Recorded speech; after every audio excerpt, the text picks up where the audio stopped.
Hey guys, welcome to Y&R Daily Update YouTube channel. Today's topics: the young and the restless spoilers. Even as Nate tried to hold her together in that fragile moment of confession, Amy's mind had already begun drifting elsewhere, not toward healing, but toward action. The words "Damian is gone" echoed in her mind with mechanical cruelty over and over again, like a shattered record refusing to be silenced. But Amy had never been a passive woman, not even in the face of tragedy. Subscribe our channel for more latest update. When Nate offered to stay with her to help her process, she thanked him with a look of exhausted gratitude and simply said she needed to go. Within an hour, she had packed a small bag, called in a private charter, and left Genoa City behind. The only place she could go now was Nice. She had to see him with her own eyes, her son, her blood, to believe that he had truly left this world. No news, no conversation, no condolence could replace that final moment of recognition. When Amy arrived in France, the scent of sea air was sharp, offensive even, as though the breeze had no right to be so clean. While her heart was rotting, she was escorted by a French official to a quiet municipal morgue on the outskirts of town. The chill in the room was instant, the silence cavernous. As the drawer slid open and the white sheet was drawn back, Amy fell to her knees. Not from shock she had prepared herself, but from the sheer overwhelming weight of sorrow. Damian's face, even in death, held that trace of stubborn defiance, that streak of quiet rebellion that made him uniquely hers. His skin was cold, his lips still parted slightly, as if he had one more truth he hadn't had time to say. Her tears fell freely now, with no witnesses but the dead. "Why does this keep happening?" she whispered. "Why does love always cost so much?" The answer didn't come from heaven, or from Nate, who had flown in to meet her shortly afterward. It came from a man in a crisp gray suit with an envelope tucked beneath his arm. Damian's lawyer. Amy looked at him with wary curiosity, her eyes swollen but alert. He introduced himself in English, said that Damian had retained him months ago, and that he was instructed to deliver 2 items in the event of his death: a last will and testament, and 2 personal letters, one to Amy and one to Lily Winters. Amy took the documents with trembling fingers and sat in the back seat of her waiting car as the driver turned toward the estate where Damian had last been seen alive. Subscribe our channel for more latest update. The moment she opened the envelope, Damian's voice flooded her mind as if he were reading the words aloud beside her. "Mom, if you're reading this, I'm already gone. I knew the risks. I knew who I was going up against, but I also knew I couldn't walk away. I loved her, Lily. Maybe it wasn't mutual. Maybe it was foolish, but I loved her. And love is supposed to mean something. I couldn't stand by and watch her be manipulated by Cain or Dumas, or whatever name he's using these days. I saw the way Carter looked at me, the way he reported everything to his boss. I knew what that meant. I knew the moment I refused to play along, I became expendable. But I want you to know I wasn't afraid. I made peace with it. I did what I believed was right." Amy sobbed, gripping the pages tighter.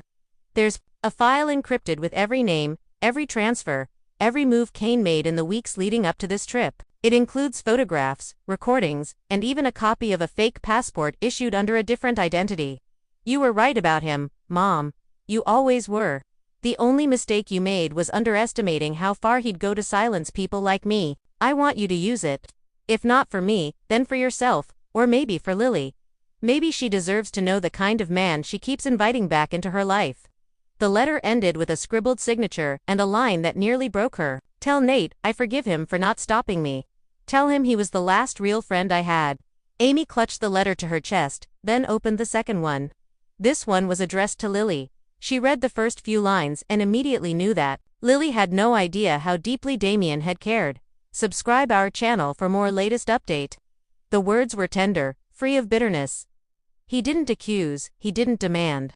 He simply thanked her for letting him be close to her, even briefly. Amy folded the letter and slipped it into a new envelope. She wasn't sure yet whether Lily deserved to read it. That decision would come later.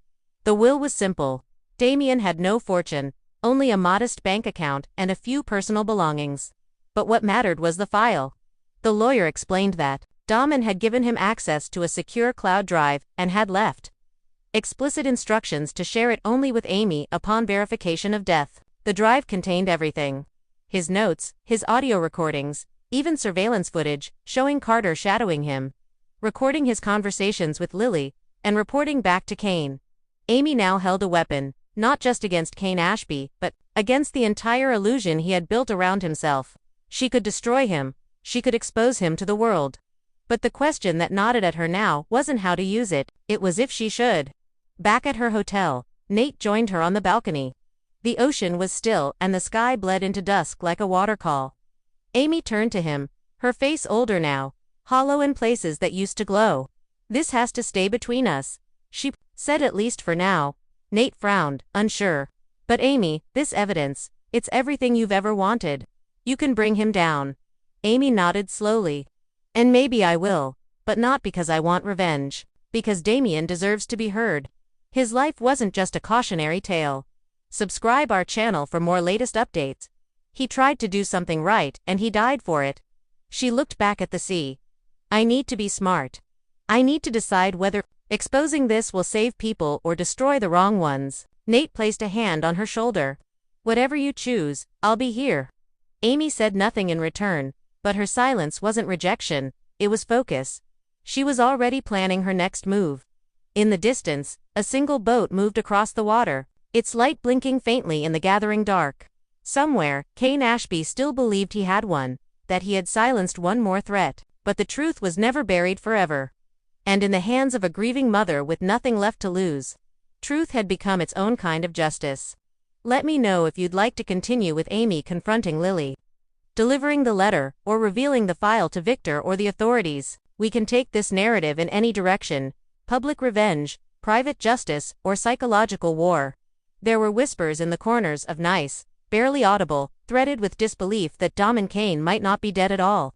That what Nate had seen, what the officials had confirmed, what Amy had mourned over in the cold of the morgue, was all part of something larger, a deception so calculated, so surgically executed, that only someone with Damian's intelligence and precision could have pulled it off. At first, these rumors felt like cruel echoes of denial, the way grief sometimes plays tricks on the mind, feeding impossible hopes to the bereaved. But the deeper Amy lingered in Nice, the more those whispers began to take shape. Through a taxi driver who remembered dropping off a man matching Doman's description days after the official time of death, through an empty suite at a boutique hotel registered under an alias Amy recognized from Damian's encrypted files, through a curious receipt in French currency dated after Damian's supposed demise, it was the smallest things. The flicker of a familiar silhouette captured in a security reflection, the scent of his cologne on a jacket not yet laundered, a name scribbled on the back of a menu that began to gnaw at Amy's certainty. Her sorrow had not yet calcified into acceptance. Instead, it had sharpened into something else: suspicion. Kane Ashby, in the luxury of his hillside villa, began to notice the shift. It was subtle at first. A pair of darkly dressed men parked outside the estate gate for hours. The sudden disappearance of Carter's burner phone. The murmurs among staff that an American woman had bribed her way into a locked medical archive. Amy Lewis wasn't crying anymore. She was watching, moving, and even though Carter dismissed her as an aging mother, consumed by grief, Kane's instincts, so finely honed over years of corporate warfare and underground dealings, whispered something different. He had underestimated Damian. And now, he feared he was underestimating the woman who raised him. Amy hadn't said a word publicly. She made no scene. She filed no report. But she had done something far more dangerous. She had disappeared from sight. No one knew exactly where she was staying. No one saw her by day. Subscribe our channel for more latest update. But at night, the lights in certain offices flickered back on after hours. Archives were accessed and files were copied. Amy wasn't grieving. She was studying. She was mapping out Kane's life with the surgical clarity of a woman who had read her son's final words and refused to believe they were truly final. The file Damian left behind had given her more than answers. It had given her direction. Carter, ever the arrogant enforcer, scoffed at Kane's growing paranoia. "She's a woman in pain," he said. "Give her a few more days of wine and graveyards, and she'll be on a plane back to Genoa City. She's harmless." But Kane wasn't so sure. His world was built on control. And the moment Amy landed in Nice, something had shifted. Subscribe our channel for more latest updates. The staff had grown jumpy. The estate's private security detected new pings on their encrypted perimeter. And that note, that single handwritten letter in French mailed anonymously to a cafe where Carter frequented, simply read, "Mothers don't forget. Neither do sons." That was when Cain began to wonder if the corpse in the morgue really was Damian Cain. Could Damian have staged his death? Could he have planned the whole thing from the beginning? Left the clues he knew his mother would find? Set the trap he knew Cain would walk into? If so, the stakes had just shifted from criminal cover-up to all-out war. Amy's presence was no longer symbolic. She might be the vanguard of something far more dangerous. Revenge served with the patience of grief and the clarity of maternal rage. Meanwhile, Amy sat alone in a modest guest house just outside the city, replaying Damian's last voice message for the 100th time. His tone was calm but coded. "If something happens," he said, "know that I left things exactly where you'll find them. You raised me to see through liars, and I finally have. But Mom, if I don't make it back, don't believe everything they tell you. Truth has layers." That was the line that stuck with her. Truth has layers. And so she began to test the truth. She bribed a pathologist to review autopsy photos. The hairline didn't match. She questioned the morgue attendant. Subscribe our channel for more latest update. He remembered the file, but not the face. She contacted Damian's lawyer again, and when she asked him about burial instructions, he hesitated. "There were no instructions," he said, puzzled. "He said you would understand." Understand what? That he knew Cain would come for him. That he anticipated Carter's betrayal. That the only way to survive was to die in their eyes and live in the shadows. Amy didn't know for sure. Not yet. But one thing had changed. Her pain was no longer rooted in loss, it was rooted in possibility. And with possibility came purpose. Whether Damian was alive or not, she would not rest until Cain was stripped of the empire he had cloaked in secrets and lies. She would make Carter regret every smug word he'd uttered, every command he'd followed blindly. She had nothing left to lose. And in that she had become the most dangerous woman in France. So while Carter laughed over scotch and Cain paced in his study, Amy mapped out her strategy. She would find the truth or make them bleed for hiding it, because if Damian was alive, she would bring him home. And if he wasn't, she would burn down every last lie they used to bury him. Let me know if you'd like to continue into Amy discovering a clue that proves Damian is alive. Amy confronting Carter directly. Amy returning to Genoa City and revealing the file to Victor or Lily or Damian, secretly watching from the shadows, waiting for the right time to return. We can explore any path you'd like. Subscribe our channel for more latest update. The video transcript from The Young and the Restless details a gripping narrative centered on Amy, a grieving mother grappling with the apparent death of her son, Damian. Despite the overwhelming sorrow, Amy quickly shifts from mourning to action, determined to uncover the truth behind Damian's demise. After traveling to France to identify Damian's body, she receives a last will and 2 personal letters from Damian's lawyer, revealing a trove of evidence exposing Cain Ashby's manipulations and criminal activities. Damian's files include encrypted documents, recordings, and surveillance footage that implicate Cain and his operatives, particularly Carter, in a sinister conspiracy. Amy wrestles with the decision of whether to use this evidence for revenge or justice, but ultimately commits to honoring Damian's legacy by exposing the truth. As she investigates further, subtle clues suggest Damian's death may have been staged, hinting at a larger deception. Amy's transformation from a grieving mother to a strategic fighter is marked by her secretive actions in accessing sensitive archives and quietly undermining Cain's control. Cain, sensing a shift in power, grows paranoid as Amy's presence threatens his empire. The transcript ends on a suspenseful note, with Amy preparing for a covert battle against Cain and his enforcers, driven by a fierce maternal resolve and the possibility that Damian might still be alive. Multiple future storylines are teased, including Amy confronting key characters, revealing secrets to allies, or Damian's potential return from the shadows. Highlights: Amy's grief quickly transforms into determination to uncover the truth about her son Damian's death. Damian's last letters reveal deep truths about Cain Ashby's manipulation and include evidence against him. Amy receives access to a secure cloud drive filled with incriminating files, recordings, and surveillance. Subtle clues in France suggest Damian's death might have been faked, casting doubt on the official narrative. Amy operates in secrecy, gathering intelligence and undermining Cain's control from the shadows. Cain grows paranoid as Amy's presence and actions threaten his criminal empire. The story sets up a high-stakes conflict with Amy poised as a dangerous adversary, fueled by maternal rage and purpose. Key insights: the power of maternal love is a driving force.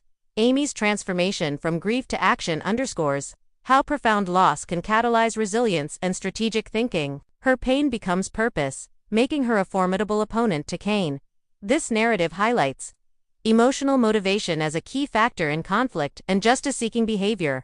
Use of technology and intelligence in modern storytelling. Damian's encrypted files, surveillance footage, and digital evidence reflect contemporary themes of cyber warfare and information as a weapon. This plot device modernizes the classic revenge tale, showing how data can dismantle corrupt power structures. The theme of deception and layered truth.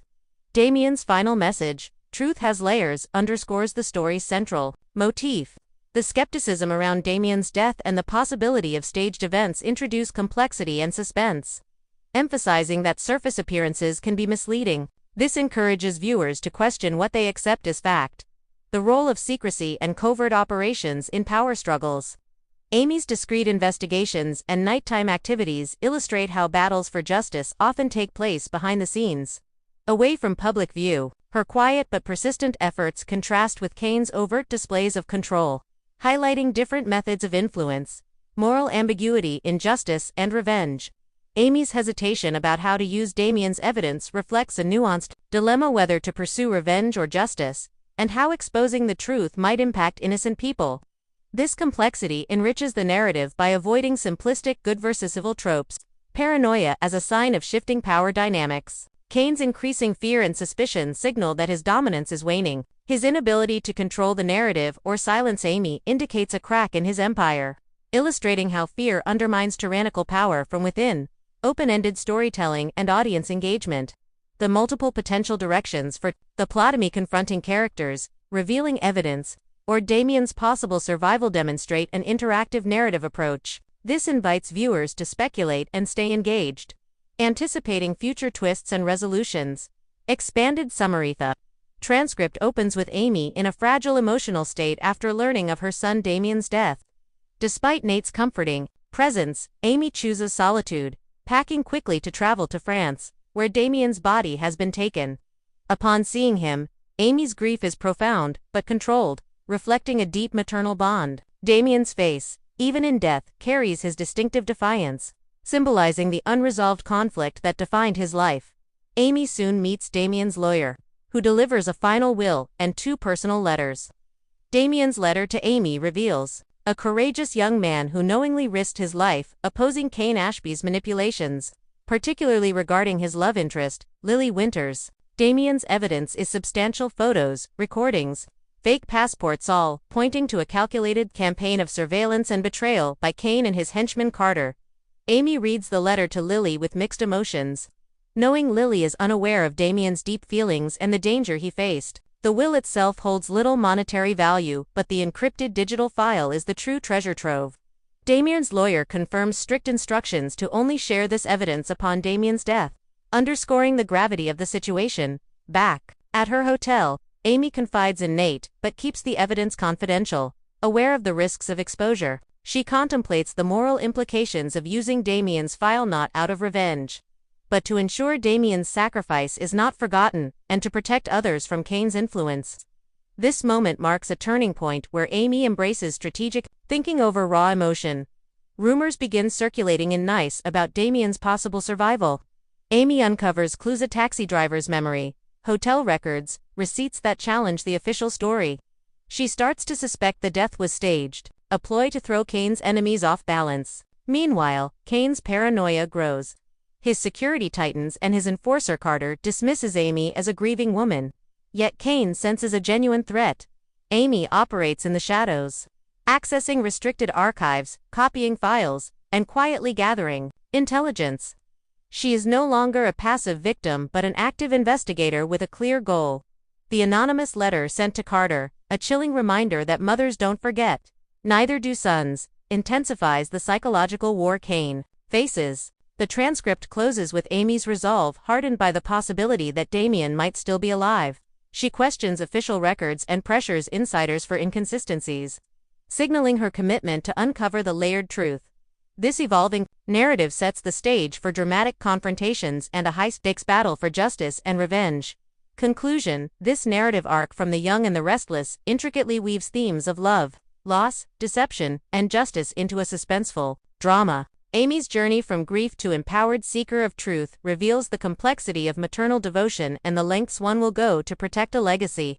The story's use of encrypted evidence and covert operations modernizes the revenge thriller, while the ambiguous ending and multiple potential plot directions keep audiences engaged and eager for what comes next. The psychological tension between Amy and Kane Ashby, coupled with the mystery around Damian's fate, promises a compelling exploration of truth's many layers. If you would like, I can continue summarizing future developments, such as Amy confronting Lily, revealing the file to authorities, or exploring Damian's possible survival.